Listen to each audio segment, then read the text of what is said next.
Shalom, selamat malam Bapak Ibu yang dikasihi Tuhan. Kembali kita akan sama-sama belajar di dalam Bible Study Online CK7. Hari ini kita akan membahas dari 2 Tawarik 14.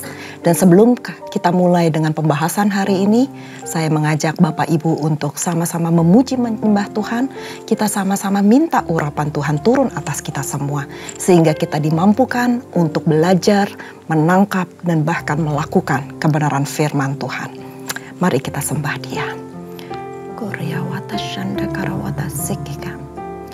Kiara la la la wata sikiku.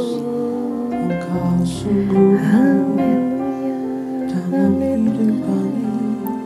Koryawata karawata karawata sikika. Kiara la sikika.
Ku rasakan kuasa yang tak terbatas.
yakin Kau nyata di sini, kemenangan terjadi di sini.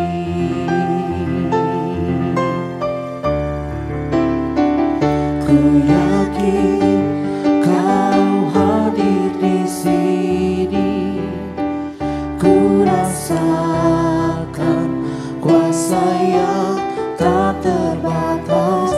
Ku yakin Kau nyata di sini, kemenangan terjadi di sini.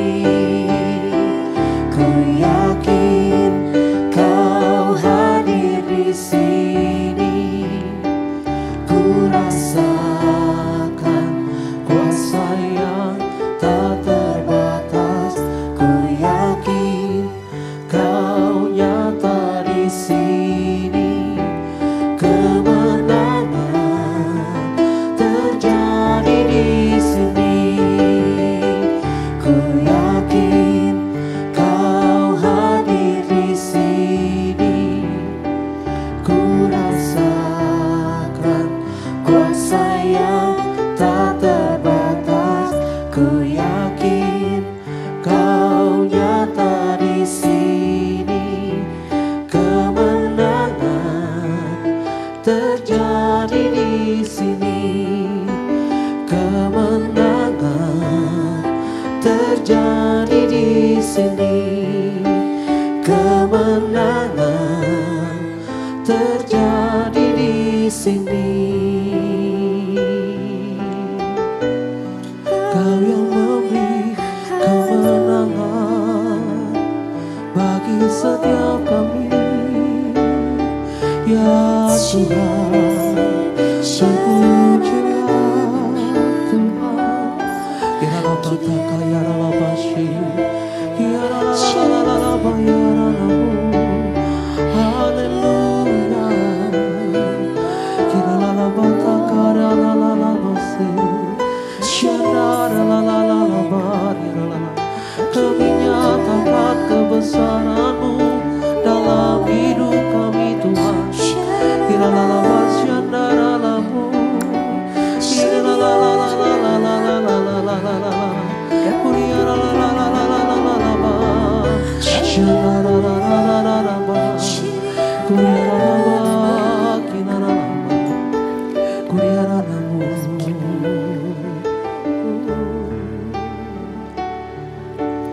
Nyanyi dan bersoraklah bagi-Nya, pujian, hormat, kuasa bagi Raja. Gunung tunduk, laut bergelora mendengar nama-Mu. Ku bersuka atas perbuatan-Mu, selamanya ku kasihi Engkau, Tuhan. Tiada janji seperti yang ada padamu.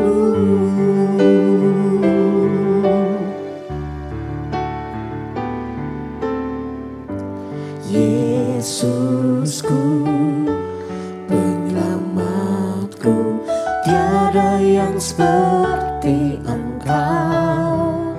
Setiap hari ku memuji keajaiban kasih-Mu. Penghibur, pelindung, menara kekuatan. Biarlah semua yang bernafas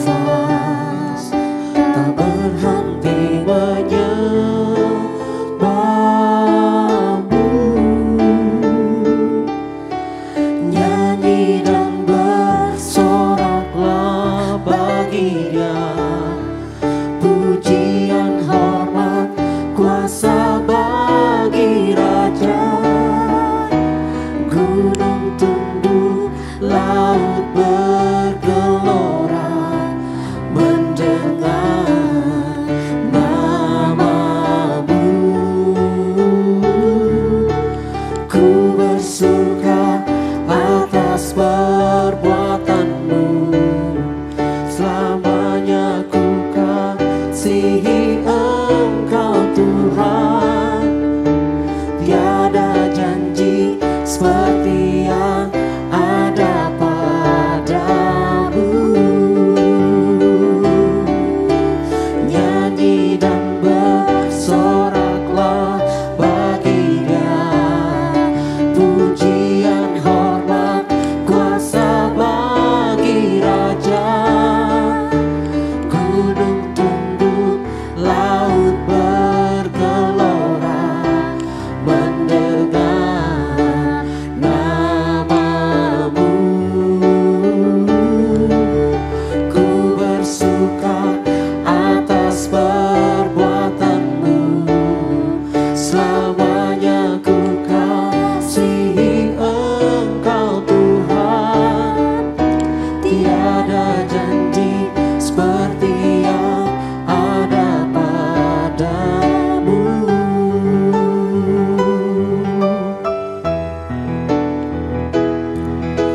Nyanyi dan bersoraklah bagi Dia, pujian, hormat, kuasa bagi Raja. Gunung tunduk, laut bergelora mendengar namamu. Ku bersuka atas perbuatanmu, selamanya ku kasihi Engkau Tuhan. Tiada janji seperti yang ada padamu. Tiada janji seperti yang ada padamu. Tiada janji seperti yang ada padamu.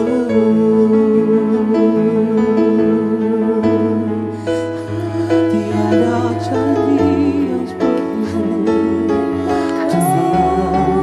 tiada janji yang ada padamu. Yesus, kami bersorak-sorak bagi namamu Tuhan.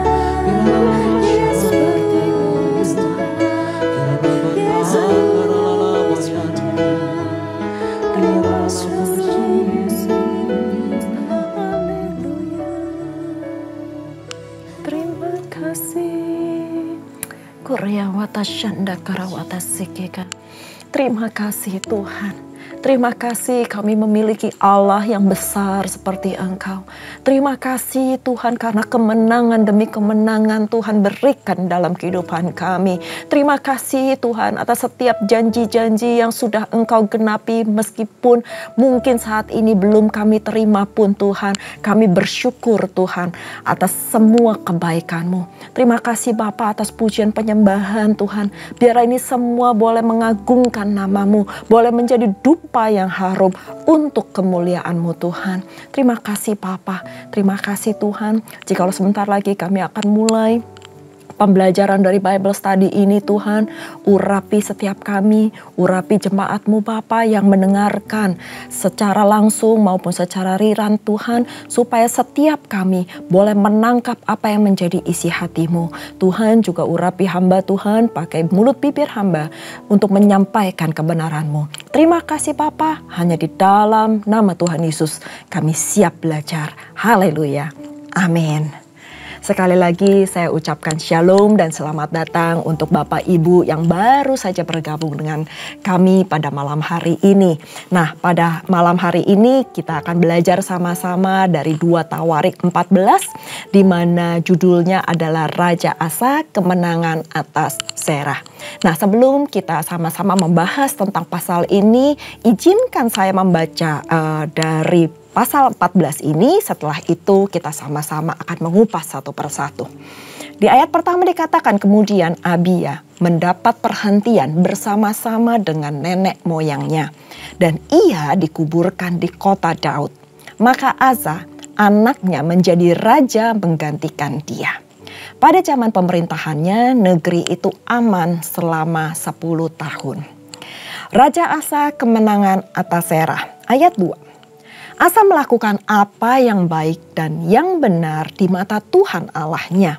Ia menjauhkan mezbah-mezbah asing dan bukit-bukit pengorbanan, memecahkan tugu-tugu berhala dan menghancurkan tiang-tiang berhala. Ia memerintahkan orang Yehuda supaya mereka mencari Tuhan Allah nenek moyang mereka dan mematuhi hukum dan perintah. Ia menjauhkan bukit-bukit pengorbanan dan pedupaan-pedupaan dari segala kota di Yehuda. Dan kerajaannya pun aman di bawah pemerintahannya. Karena negeri itu aman dan tidak ada yang memeranginya di tahun-tahun itu, ia mendapat membangun kota-kota benteng di Yehuda. Tuhan telah mengaruniakan keamanan kepadanya. Katanya kepada orang Yehuda, marilah kita memperkuat kota-kota ini dan mengelilinginya dengan tembok beserta menara-menaranya, pintu-pintunya dan palang-palangnya. Negeri ini masih dalam tangan kita, karena kita mencari Tuhan Allah kita, dan Ia mencari kita serta mengaruniakan keamanan kepada kita di segala penjuru. Maka mereka melaksanakan pembangunan itu dengan berhasil. Pasukan-pasukan Asa yang dari Yehuda jumlahnya 300.000 orang yang membawa perisai besar dan tombak. Dan yang dari Benyamin jumlahnya 280.000 orang yang membawa perisai kecil sebagai pemanah. Mereka semua pahlawan-pahlawan yang gagah perkasa. Ayat 9, Serah, orang Ethiopia itu maju berperang melawan mereka dengan tentara sebanyak 1.000.000 orang dan 300 kereta. Ia sampai ke Maresa, lalu Asa maju menghadapinya. Mereka mengatur barisan perangnya di lembah Sefata dekat Maresa. Kemudian Asa berseru kepada Tuhan Allahnya, "Ya Tuhan, selain daripada Engkau, tidak ada yang dapat menolong yang lemah terhadap yang kuat. Tolonglah kami ya Tuhan Allah kami, karena kepadamu-lah kami bersandar. Dan dengan namamu kami maju melawan pasukan yang besar jumlahnya ini ya Tuhan. Engkau Allah kami. Jangan biarkan seorang manusia mempunyai kekuatan untuk melawan Engkau." Dan Tuhan memukul kalah orang-orang Ethiopia itu di hadapan Asa dan Yehuda. Orang-orang Ethiopia itu lari, lalu dikejar oleh Asa dan laskarnya sampai ke Gerar. Dari orang-orang Ethiopia itu amat banyak yang tewas, sehingga tidak ada yang tinggal hidup, karena mereka hancur di hadapan Tuhan dan tentaranya. Orang-orang Yehuda memperoleh jarahan yang sangat besar. Mereka mengalahkan semua kota di sekeliling Gerar karena ketakutan yang dari Tuhan menimpa penduduknya. Mereka menjarahi semua kota itu karena jarahan yang besar terdapat di situ. Tenda-tenda pemilik ternak pun direbut mereka, dan banyak kambing domba dan unta diangkutnya sebagai jarahan. Lalu mereka kembali ke Yerusalem. Demikian firman Tuhan. Nah, Bapak Ibu yang dikasihi Tuhan, ketika seseorang berbuat baik dan benar di mata Tuhan Allah, maka Tuhan pasti akan mengaruniakan keamanan dalam kehidupannya. Begitulah yang dilakukan oleh Raja Asa. Raja Asa adalah Raja Yehuda yang ketiga. Ia memerintah cukup lama dari 911 sebelum Masehi sampai 870. Sebagai seorang Raja Yehuda yang memimpin setelah Israel terpecah, lalu ia melakukan apa yang baik dan benar di mata Tuhan. Pada ayat 6 dikatakan, saya ulang bacaan ini karena ini penting buat kita menyimak kembali. Di ayat 6 dikatakan, karena negeri itu aman, tidak ada yang memeranginya di tahun-tahun itu.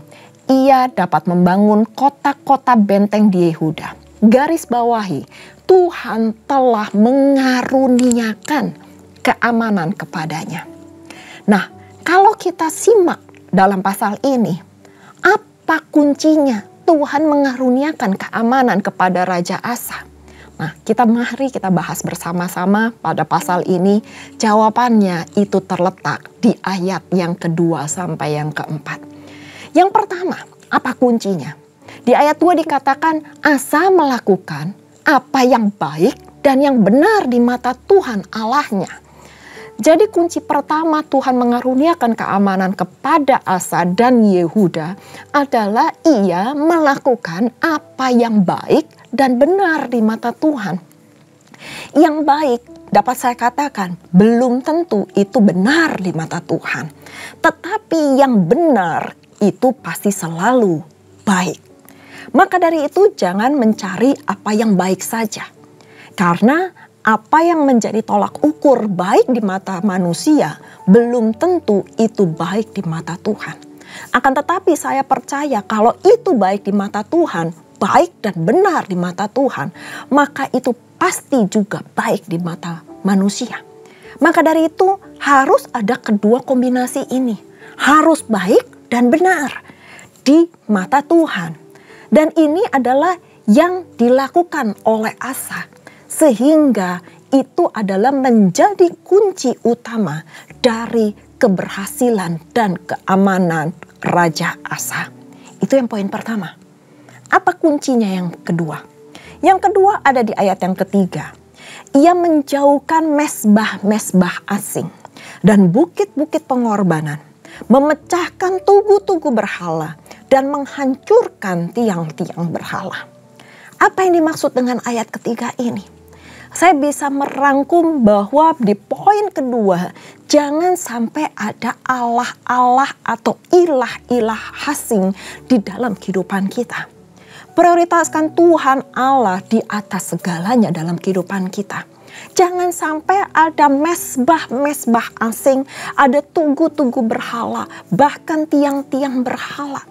Meskipun ini tidak diartikan secara harafiah, tidak secara letterlek, tapi jangan sampai kita memprioritaskan Tuhan sebagai yang kedua, ketiga, atau nomor yang kesekian. Ada hal-hal yang lebih penting di dalam kehidupan kita selain Tuhan yang kita sembah. Yang apa misalnya contoh dari mesbah-mesbah, tugu-tugu berhala yang pastinya kita jangan menyembah apa yang najis di hadapan Tuhan. Karena Tuhan itu Allah kita satu-satunya yang harus kita sembah. Yang kedua, secara kita tidak sadar, kita memprioritaskan hal-hal yang lain dalam kehidupan kita. Mungkin pekerjaan kita, mungkin hobi kita, mungkin bahkan keluarga kita. Memang kita harus memprioritaskan keluarga, tapi bukan di atas Tuhan Allah kita. Dan jangan sampai juga pelayanan kita menjadi prioritas di atas Allah kita yang kita sembah. Jadi, prioritaskan Tuhan di atas segalanya. Itu yang menjadi kunci kemenangan Raja Asa yang kedua. Nah, apa yang ketiga? Yang ketiga ada di ayat keempat. Bahwa di ayat 4 dikatakan ia memerintahkan orang Yehuda supaya mereka mencari Tuhan, Allah nenek moyang mereka, dan garis bawahi dan mematuhi hukum dan perintah. Jadi apa yang penting nomor 3 yang harus kita lakukan untuk Tuhan mengaruniakan keamanan, Tuhan mengaruniakan perlindungan, Tuhan memberikan kemenangan dalam kehidupan kita adalah mematuhi hukum dan perintah Tuhan. Poin yang ketiga adalah ini penting kita lakukan. Banyak sekali hukum-hukum Taurat, ada 10 perintah Tuhan di perjanjian lama yang sudah kita pelajarin bersama-sama. Tapi di atas segalanya ada 2 hukum yang terutama. Loving God, loving people. Kasihilah Tuhan Allahmu dengan segenap hatimu, dengan segala pikiran, akal budimu, jiwamu, segenap hatimu. Semuanya Tuhan itu yang nomor pertama, terutama dalam kehidupan kita. Dan kasihilah sesamamu manusia. Bapak Ibu yang dikasihi Tuhan, carilah Tuhan selama ia berkenan ditemui. Maka perlindungan Tuhan akan sempurna atas kita. Jadi 3 poin yang tadi yang saya sebutkan, itu adalah kunci dari keamanan yang Tuhan berikan kepada Raja Asa. Damai dan sejahtera dan sukacita itu pasti akan berlimpah dalam kehidupan kita. Kalau kita melakukan apa yang Tuhan perintahkan dalam kehidupan kita. Tuhan pasti akan bela kita. Sama seperti Tuhan membela Raja Asa ketika berperang melawan Serah, orang dari Ethiopia di lembah Sefata dekat Maresa. Meskipun tentara Raja Asa itu hanya terdiri dari 580.000 tercatat dari Yehuda dan Benyamin, tetapi Raja Asa dapat mengalahkan pasukan Ethiopia itu yang berjumlah 1 juta orang dan 300 kereta kuda. Ini adalah jumlah yang sangat besar sebenarnya kalau dibandingkan antara kekuatan Raja Asa dan orang-orang dari Ethiopia tersebut. Tetapi pada saat Raja Asa berseru kepada Tuhan Allah, maka Tuhan mengaruniakan kemenangan. Dicatat pada ayat yang ke-11. Kemudian Asa berseru kepada Tuhan Allahnya, "Ya Tuhan, selain daripada Engkau, tidak ada yang dapat menolong yang lemah terhadap yang kuat." Sampai di sini dulu. Di sini ada kerendahan hati dari Raja Asa, minta pertolongan dari Tuhan. Dia menyatakan bahwa dirinya lemah tanpa pertolongan Tuhan. Lalu kita lanjutkan pembacaannya. "Tolonglah kami ya Tuhan, Allah kami. Karena kepadamulah kami bersandar dan dengan namamu kami maju melawan pasukan yang besar ini." Di sini yang kedua, Raja Asa menyandarkan, berserah penuh, totalitas kepada Tuhan dan dalam nama Tuhan. Karena dia tidak akan melangkah tanpa Tuhan beserta dengan dia. Dan jangan biarkan, kita lanjutkan pembacaan dari ayat 11. "Ya Tuhan, Engkau Allah kami, jangan biarkan seorang manusia mempunyai kekuatan untuk melawan Engkau." Dari ayat 11 ini kita bisa pelajari bahwa ada kerendahan hati, harapan, dan penyerahan total dari seorang Raja Asa. Dan itulah yang membuat kemenangan besar kepada mereka. Bukan hanya kemenangan semata melawan orang Ethiopia, tetapi ada bonus-bonus yang Raja Asa dapatkan, yaitu berkat yang melimpah atas dirinya. Karena dapat dikatakan bahwa Raja Asa dapat menjara banyak sekali ternak dan barang-barang. Nah, kalau kita belajar dari pengalaman Raja Asa, iman seorang raja itu merupakan hal utama dalam kehidupan orang percaya. Jadi itu menjadi teladan bagi kita semua. Mungkin saat ini kita banyak tantangan, banyak rintangan, banyak masalah. Karena setiap manusia yang masih bernafas pasti mengalami hal-hal seperti itu. Akan tetapi rintangan tidak bisa mengalahkan Tuhan kita yang besar. Kalau Tuhan sudah di pihak kita, siapa lawan kita? Namun diperlukan komitmen untuk melakukan apa yang baik dan benar di mata Tuhan. Dan juga berserah penuh kepada Tuhan. Miliki kerendahan hati seperti yang dimiliki oleh Raja Asa. Maka saya percaya Tuhan pasti akan memberkati.